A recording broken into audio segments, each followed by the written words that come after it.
Hello, this is Robert Fukui and with I-61, and welcome to this important presentation that I feel will really help your business. It's called 4 Common Pricing Mistakes That Eat Your Profits.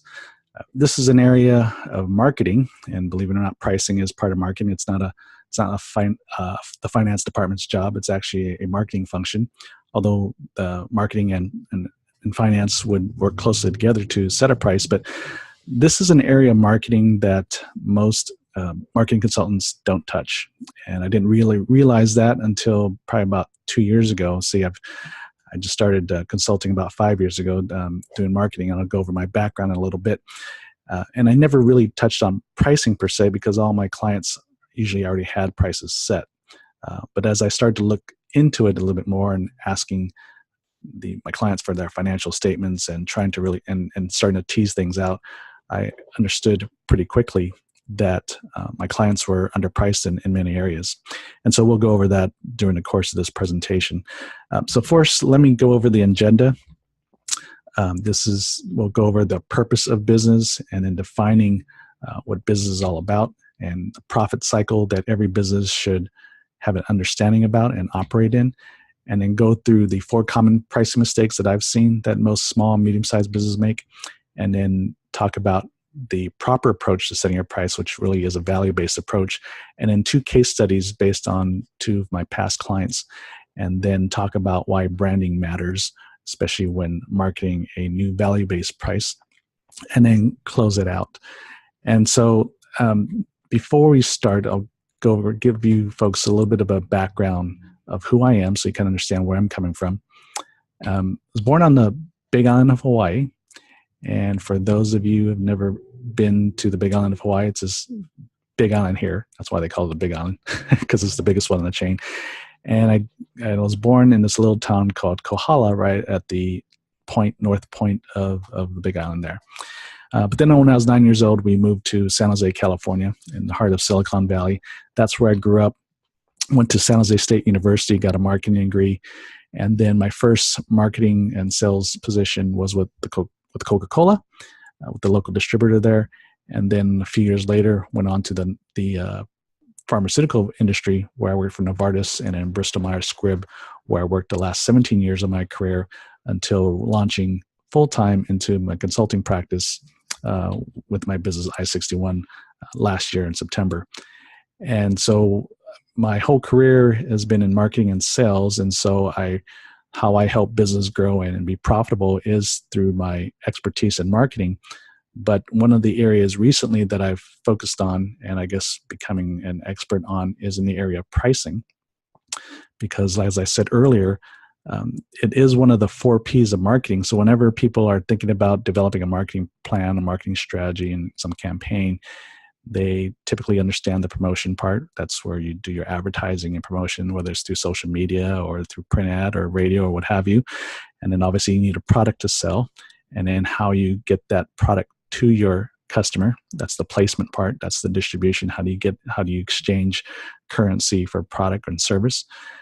But then the 4th P is pricing. And it's an area that gets spent very little time in relation to the other 3 Ps.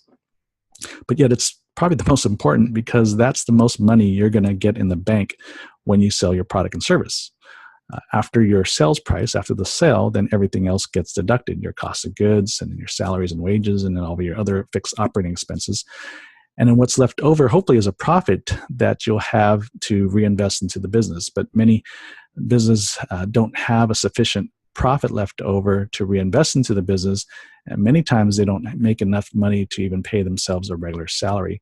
So most of the times my clients that have come to me are looking for more customers, because that's what they feel they need. They're not making enough money, they don't have enough profit, so the obvious answer to them is more customers. But in actuality, that most of the time when I come into a new client, that they could be profitable now, making a sufficient profit. And what I call sufficient profit, we'll get into that in a couple slides. But what I found is most of the clients that I've come across is they can make, and we are able to get them to the point they can be more profitable now, immediately, without getting more customers.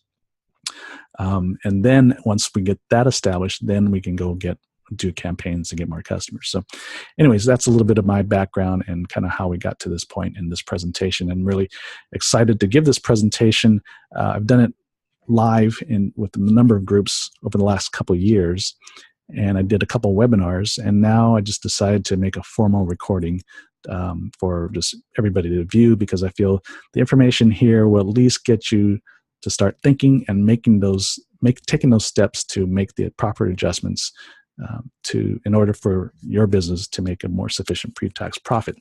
And so when I talk about the types of business I work with, anything from any business that's doing about $100 million in revenue. So before we get started with the presentation, I'm going to ask you a couple questions for you to keep in mind. You can just jot it down the side, because I'll give you the answers later on in the presentation.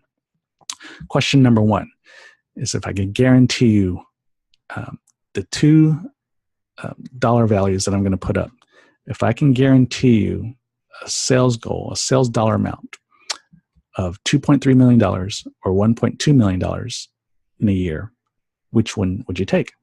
If I can guarantee you that you can achieve either one of these sales dollar volumes, $2.3 million or $1.2 million, which one would you take? Go ahead and just jot that down. Question number 2 is, what does 15% pre-tax profit represent? So think about that for a second, and then go ahead and write it down. Is it a percentage of your cost of goods? Is it a percentage of your operating expenses? Is it a percentage of your net sales? What do you think it is? Okay. So first, let's start with talking about the purpose of business. And number 1 is, you have to be able to fulfill a need. You're solving some kind of problem that your customers or your market has. Because without that problem and the solution you're providing, you don't really have a business. No one's going to do business with you, because if they don't have a problem, then obviously they're not going to go look for somebody to solve it, and certainly not going to purchase something that doesn't really fulfill a need. So you have to be fulfilling a need for your customers. So the main purpose of your business is you're fulfilling a need. You're solving some type of problem. You're providing a solution that's not out there, or not done as well, or not done as efficiently. So something that you're providing that's a solution, or even a better solution that's currently out there, and can positively impact your customers, employees, vendors, and the community. So through your business, you have the ability to not only positively impact your customers because you're providing a solution, but also your employees because you're paying them a wage, your vendors because you're doing business with them and you keep them in business, and then ultimately the community because you want to give back to the community that's supporting you. In order to do all that, you need to make a profit. Every business needs to make a profit, because if you don't, you're not going to be in business very long. And if you're not focused on that, you're probably not going to be making a sufficient profit to be in business for very long. It's a reward for providing a good solution. So if you're providing a good solution and you're providing at a proper price, that you should have a profit left over to be able to give yourself a raise or a bonus, and also give back to the community, and also to reinvest into your business. Because as you are able to continue to reinvest into your business, you'll provide a better and better solution, a higher quality solution, which will benefit your customers. And then more customers come and your business grows, and then you hire more people, and on and on and on, and more people benefit. The very people that we talked about in the previous slide, they'll be able to benefit. So in order for you to make a sufficient profit, you got to keep in mind is, what is that goal? How much profit is enough? And so I like to say that there's a minimum expectation that every business should have, is to achieve a 15% pre-tax profit. And that is as a percentage of net sales. So question number 2 earlier was, what does 15% pre-tax profit represents? It's the percentage of net sales. So if your pre-tax profit, that's what, after all your costs of goods are paid, all your fixed operating expenses are paid, all your salaries and wages, including your own salary as the owner, after all expenses and all salaries and wages are paid, what's left over pre-tax should be at least 15% of net sales. So that should be the bare minimum expectation. Now, with some businesses, depending on industry, and your investment needs, this number might need to be higher. But for the most part, this captures, I think, for about 85, 90% of all business out there, I think 15% pre-tax is sufficient. Profit cycle. This is just basically, maybe print this out and tack it on your wall or something, but every business should follow this cycle. First, we started with purpose. What is the purpose of the business? Who are you going to positively impact?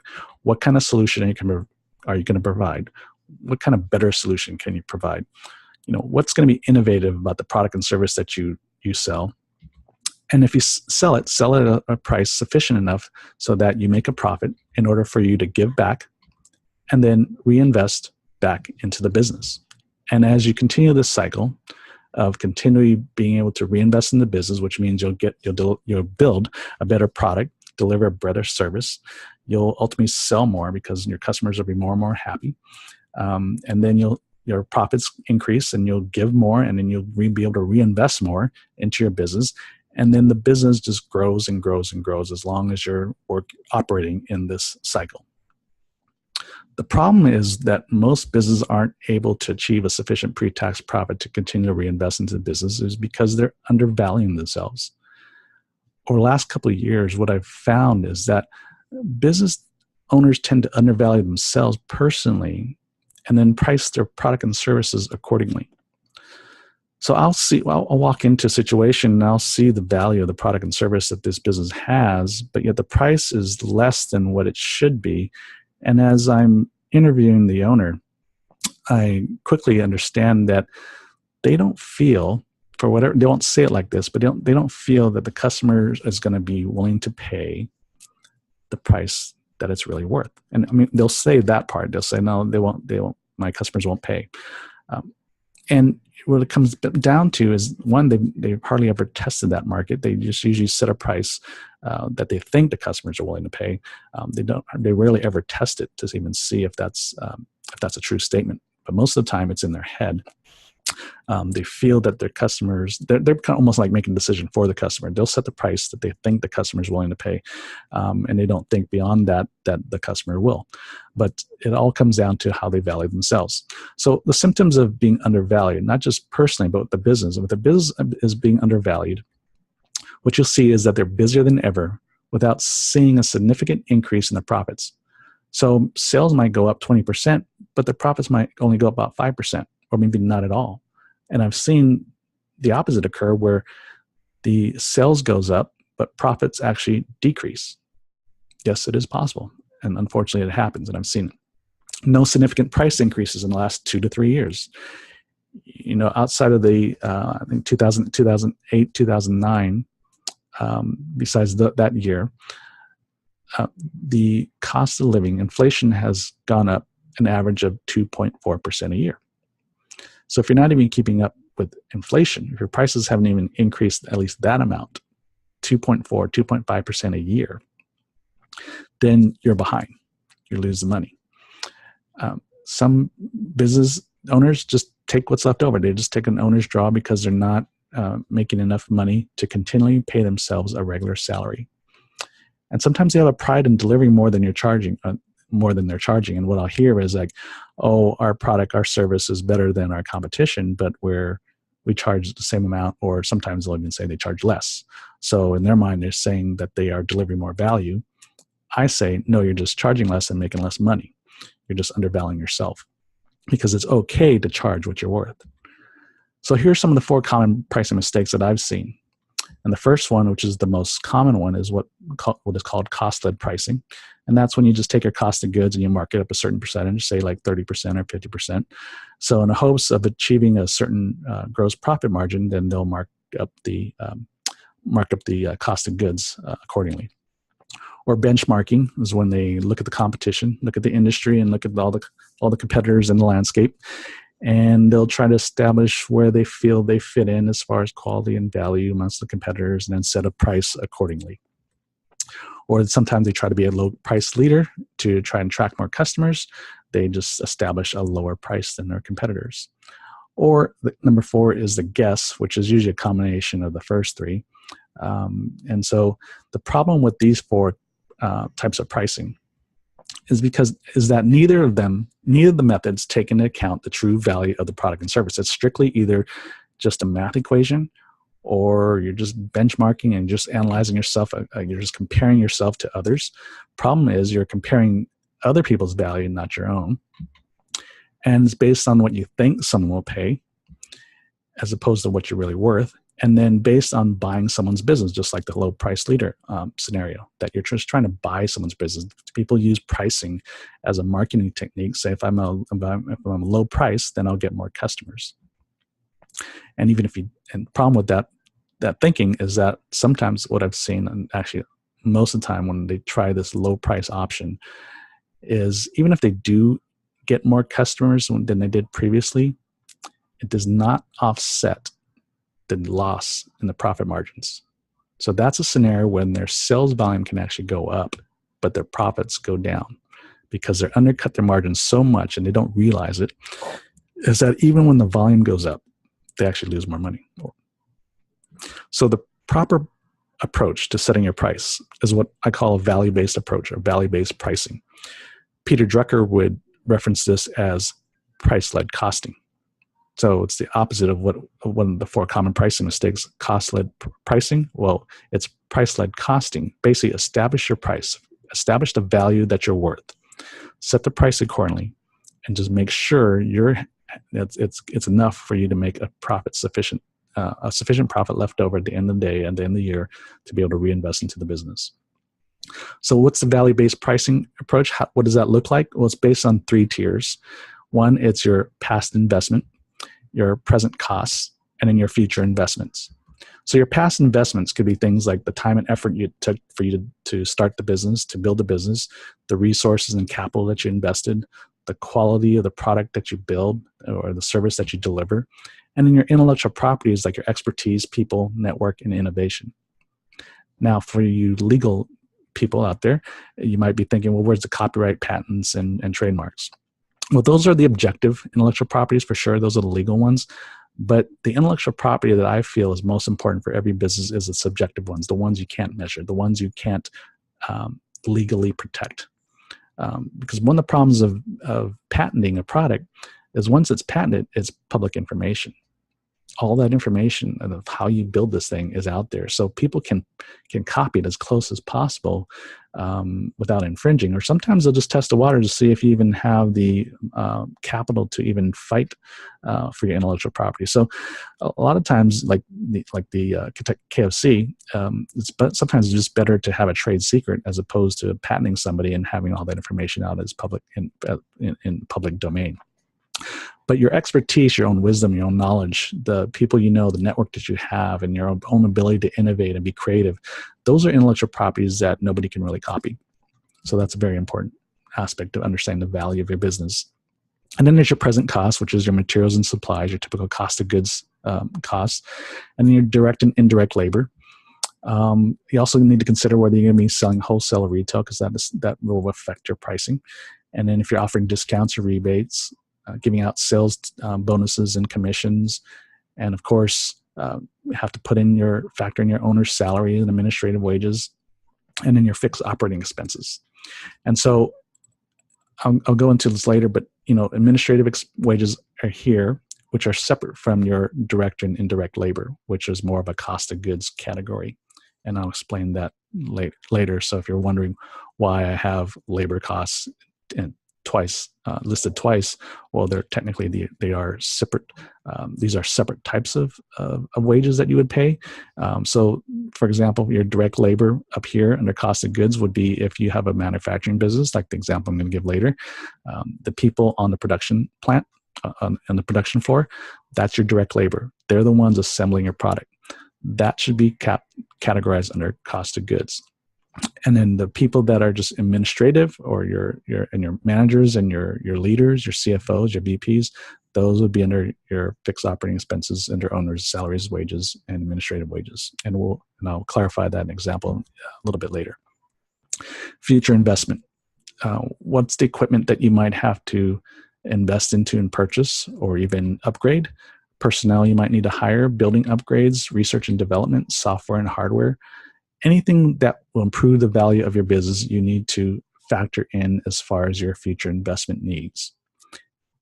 And also, you need to factor into how you price your product. So where else are you going to get the money to invest into upgrades for your business? It's got to come from your sales price. So the problem that many businesses face, because they don't price themselves effectively to account for future investment needs, they don't have the money to upgrade. That's why they have to go to the banks for loan or get investors involved. The reality is, most of the time, for most business, I'd say 90%, to maybe even 95% of business don't need to go to banks or go to investors for upgrades, for investment needs, for future investment needs of the business, to upgrade the business. It's just that they haven't priced themselves effectively so that they have enough money left over to invest into the future. And so what is the importance of reinvestment? Well, I think that goes without saying, but essentially, if you're consistently investing into your business and upgrading the products and service and the quality of service that you provide, you're not going to have to worry about the competitors copying you if you're always 1-2 steps ahead. See, if competitors are copying you, that means they don't have the innovative abilities that you do. So which means they're going to wait for you to come out with something and then copy it. But like most businesses, they don't price themselves accordingly to be able to have enough profit to invest into the business. So eventually they're going to pass away. And as long as you're coming out with new products, better quality services, you don't have to worry about looking over your shoulder at the competition. You're always going to be 2 steps ahead. So we'll go into the 2 case studies. The first one is a manufacturing business. And the business has only been in business for about 2 years. 3 owners not taking a regular salary. One of the owners is the genius. He's the mastermind behind it, the whole business, and holds, I think he had like 6-7 patents at the time. Offers a quality solution to anything that's already out there. And he's continuously tinkering and improving. He's like the mad scientist. So he's constantly improving what he's on the equipment, the product that he has. And the bottom line is they're not profitable. And like I said, they weren't taking a regular salary. The 3 owners weren't taking a regular salary. So when I asked them about, what's your profit margins? So this is basically what they gave me. The sales price was $2,289. Cost of goods, which is really the materials and supplies, was $1,000. And that left them with a gross profit of $1,289 or 56%. So the problem I saw right away is that under cost of goods, all they had was materials and supplies. And I alluded to earlier, direct labor should also be included under cost of goods. So this is a pretty normal scenario where the business does not put their direct labor under cost of goods. So in this example, like what I illustrated a little bit earlier, is that the personnel, the employees that were putting the equipment together, the products together, should be under direct labor, categorized under cost of goods. So when I did that, we saw that their total cost of goods went up from $1,000 to $1,500, which lowered their gross profit margin down from 56% to 34%. But then also they had a sales force. And so if you factor in the commission that they were paying, 20% commission to the sales team after each sale, that brought their total profit contribution per unit for each of those products down to $332 a unit, or 14% margin. And it's out of that margin, this $332 profit margin per unit, it's what goes to pay the owner's salaries and office wages, and then all the fixed operating expenses that totaled up, or it should total up to $340,000 a year. Now remember, they weren't paying themselves a regular salary. So what I put in here so that we could forecast accurately to see how much in sales, how much volume did they need to sell in order to pay themselves a salary and pay all the expenses and have some profit left over. So I had to build that money in. But too many times business owners don't factor in their own salaries, so they never even realize how much they really have to sell in order to pay for everything. So what I did is I factored in their salaries up here at $240,000 plus the operating expenses of $100,000. So that's total salaries and expenses of $340,000. That gets paid from your basic gross profit, or in this case, marginal profit contribution after marketing and sales. So they had to produce and sell 1,024 units in a year in order to pay for all of that. That doesn't leave them with any profit, but that's just bare minimum. That's just your bare expenses plus salaries. Problem is they didn't have the capacity to produce 1,024 units in a year. So this is the spreadsheet I just showed you earlier. Based on the 1,024 units they're going to have to sell, based on that $2,289 price point. These are the financials. So what we did was came based on evaluating the value of their product, that I felt that the price minimum should be at $4,200. And so we set the price, the new sales price, at $4,200. Again, your cost of goods is the same. We haven't changed that. We're just changing the price here. But that brought their gross profit margin up to 64% from 34%. But in pure dollar amount, that is from $789 to $2,700. And after a marketing and sales, again, a sales commission of 20%, that still left them $1,860 per unit in marginal profit contribution. That's a 560% increase over the $332 per unit they had previously based on the old price. Same salaries and expenses, but having to only sell 295 units in a year, that would leave them with almost a 17% pre-tax profit, paying everything plus their salaries and wages and still leaving 17% pre-tax profit. That's a healthy number. And then when you look at the sales volume, that was a 72% decrease in the volume goals expectation that they need to achieve. Remember, previously on the old sales price, they had to produce and sell 1,024 units. With the new price, they only had to produce and sell 295 units. That's a 72% decrease. Now, remember, the question I had earlier was, would you rather take $2.3 million in sales or $1.2 million in sales? Well, here's your answer. So sales doesn't tell the whole picture, because depending on your margin, you might not have enough, or you might not even have the capacity to even reach that number, because in this example, they didn't have the capacity to make these amount of units, so which means this sales number would not be achievable. But based on the new sales price, new volume goals, they could actually sell less, make less in total sales dollars, but make more money and still pay them, and also pay themselves a salary. So looks can be deceiving when you're looking at sales goals. It's not about sales goals. It's really about what your profit goals are. How do I achieve a 15% pre-tax profit minimum? And so the question of the day, especially so you're probably a lot of you are thinking, hey, $4,200, that's a huge price increase, and it's a big gulp. And of course, yes, with my clients, the same thing. They just stared at me blankly. But of course, I wouldn't be illustrating this example if it didn't work. So of course, the question is, did the customers buy? Well, of course they did, because that's why I'm using this as an example. And the reason why they did was they targeted a higher end user. So what most businesses do, they try and cast a wide net, try and get as much business as possible. So they try to appeal to a wide audience. Problem with that is that a lot of times when you're trying to reach a broad audience, you reach nobody, because your marketing message is so diluted, and it's hard to communicate the true value of what you're worth. And so when you look at, in any market, you have a spectrum, and a spectrum of people, of customers, of how much they're willing to spend for a product like yours. So some are willing to spend, are on the cheap side, not willing to spend much. Some are in the middle, and some are in the higher end. But it all depends on the quality or perceived quality that they see in your product. So in this case, they target a higher end user. These are 3D printers, by the way. And to the customer, the equipment that they're giving their customers. So when I said higher end user, they were targeting, or should have been targeting all along, is these manufacturers that use injection molding equipment to produce plastic parts. Well, these 3D printers can produce plastic parts on demand with the quality that you can actually use it, that consumers can actually use it. They weren't just for prototyping or for models, but these were for parts that people could actually use.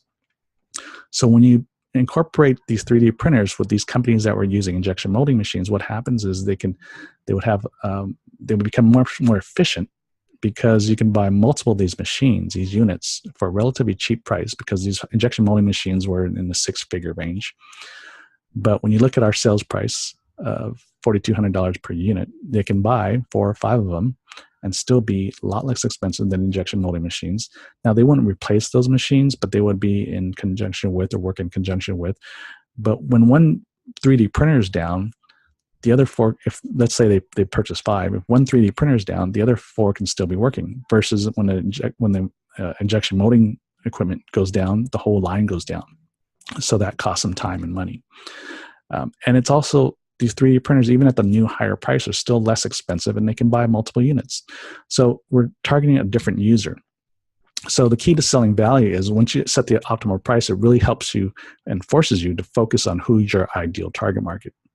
See, before, when they were down in the $22-89 range, they were thinking about, I can sell to hobbyists, I can sell to schools, I can do prototyping, I can also be selling to manufacturers. And yes, so the manufacturers is definitely on the radar screen, but because of their price point, they're just trying to reach a broad audience, which means it's really spread their marketing efforts very thin.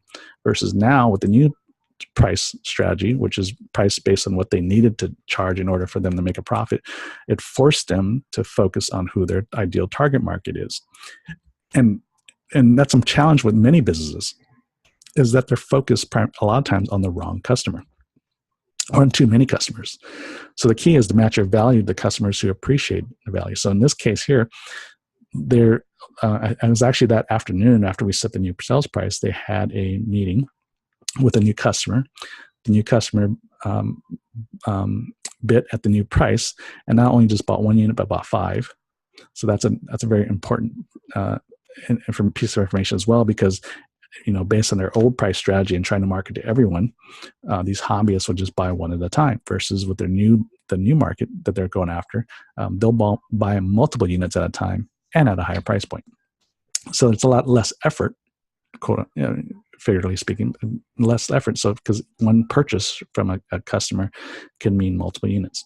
So the key to selling value is identifying the target market will help you create a specific message to a specific audience using specific marketing methods. So I give an example of the past client, but also when you're looking at, say, watches, there's a difference between a Rolex and a Timex.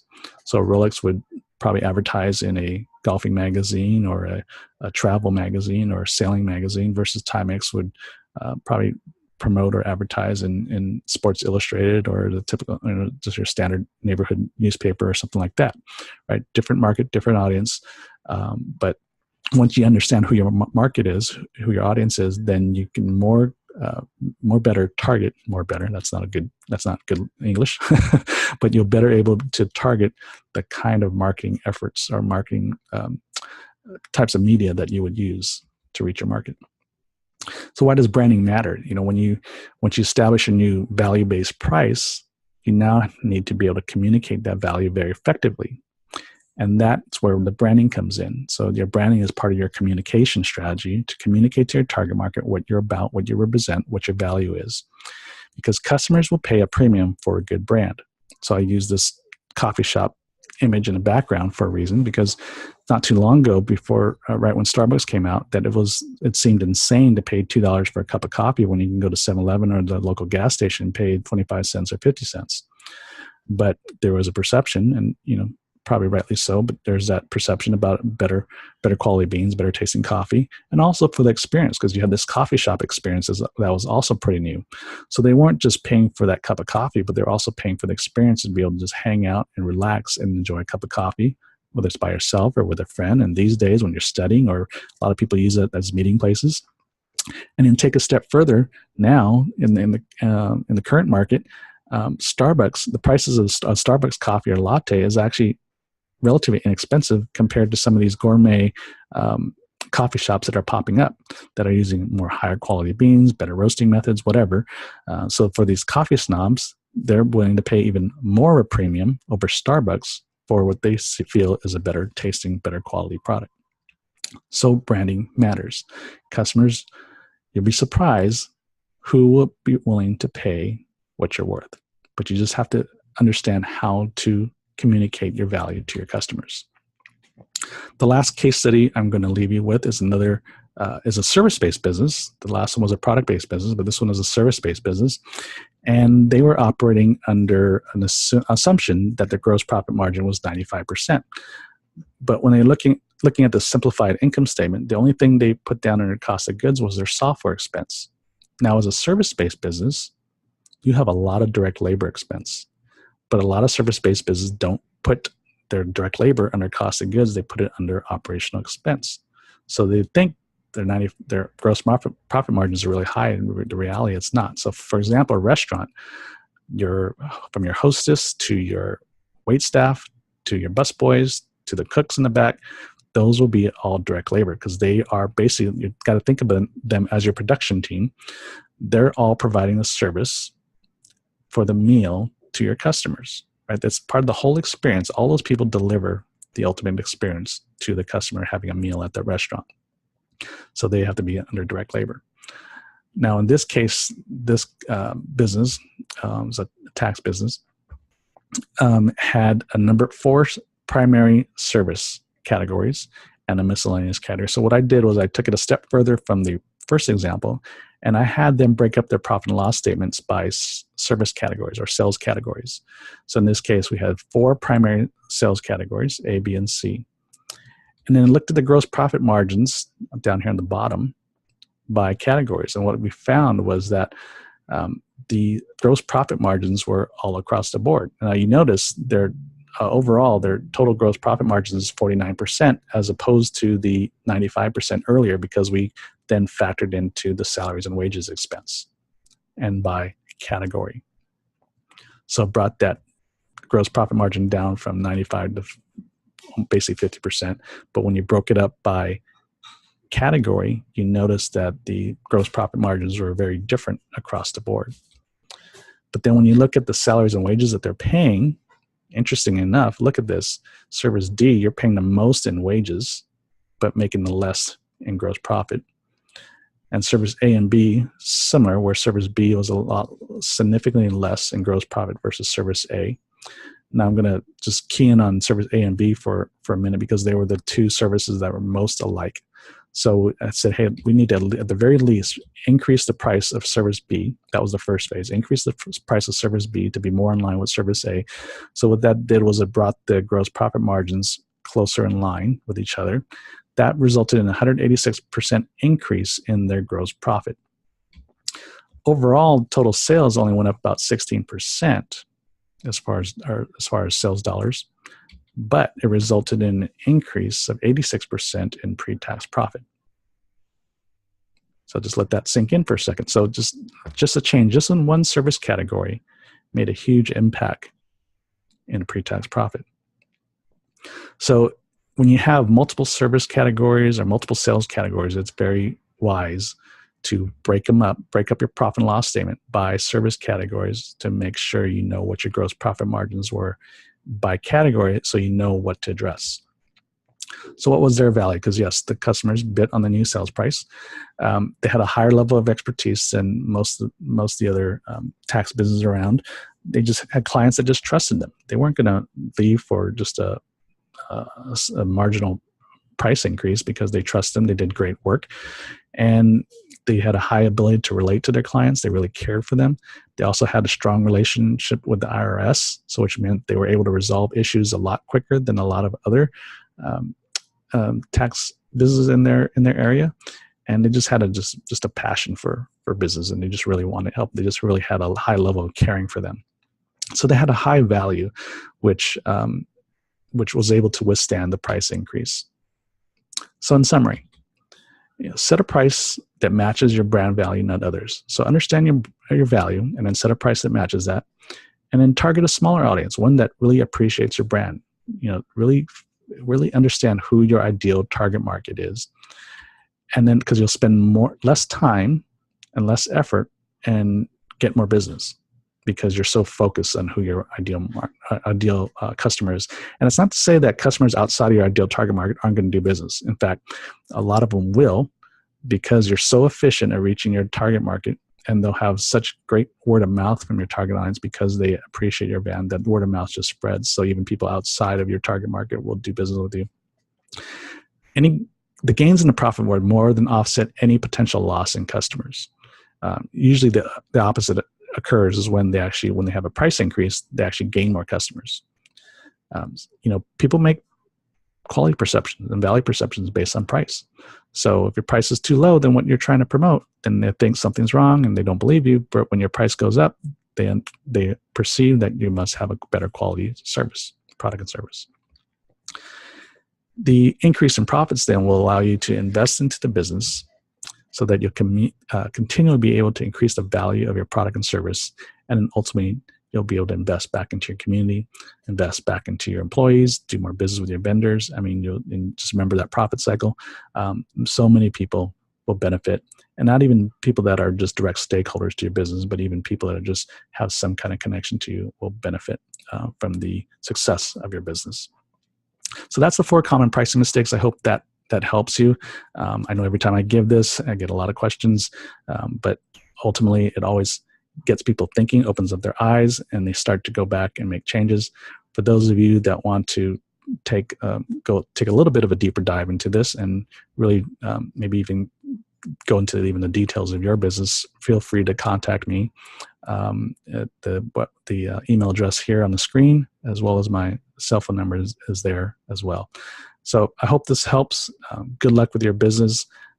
I feel that all the businesses I've come across are high quality, are worth being around, and I want you to be very profitable so that not only will you be around to retirement, but that you'll have a very high quality, high value business for you to turn over to, whether it's your kids or to whoever it is that you're mentoring to take over and succeed your business when you're done.